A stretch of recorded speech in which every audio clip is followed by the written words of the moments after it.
রাত 12টা বা 1টা যাই হোক না কেন, আমার যখন কোনো কিছু খাওয়ার তীব্র ইচ্ছা জাগে তখন আমি সেটা বানিয়ে খাবোই খাবো। তখন আমার কোনো আলসেমি লাগে না।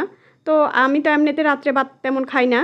তো আজকে একটু ভাত বেশি রয়ে গেছিলো। পরে রাতে 10টার দিকে আমার মনে হলো যে এই ভাতগুলোকে আমি কেননা ফ্রাইড রাইস করে ফেলি, সব তো ছিল। তো আমি এখানে একটা কড়াইতে একটু বাটার দিয়ে রসুন কুচি দিয়ে দিলাম। এটা যখন একটু বাদামি কালার হয়ে আসছে তখন আমি পেঁয়াজ কুচি আর কাঁচামরিচ কুচি, তারপর হচ্ছে বরবটি, গাজর, সামান্য একটু লবণ এগুলো দিয়ে আমি এটাকে একটু সতে করে নিলাম।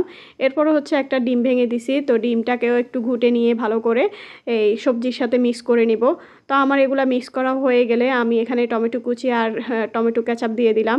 দিয়ে ব্যাস এটাকে আরেকটু ভালো করে মিক্স করে নিলাম। তারপর হচ্ছে যে ভাতগুলো বেঁচে গেছে সেগুলোকে আমি এখানে দিয়ে দিলাম। 2 বাটি ভাত হয়েছে। তো এগুলাকে আমি দিয়ে ভালো করে মিক্স করে নিছি।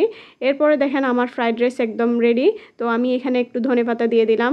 তো অনেকে আসে খেতে ইচ্ছে করে কিন্তু আলসির জন্য খেতে পারে না, মানে বানিয়ে খাবে এইটুকু ধৈর্য তাদের থাকে না। কিন্তু আমার খাবার বেলা কিন্তু অন্যরকম, আমি সেটা বানাবোই বানাবো যদি আমার খেতে ইচ্ছে করে।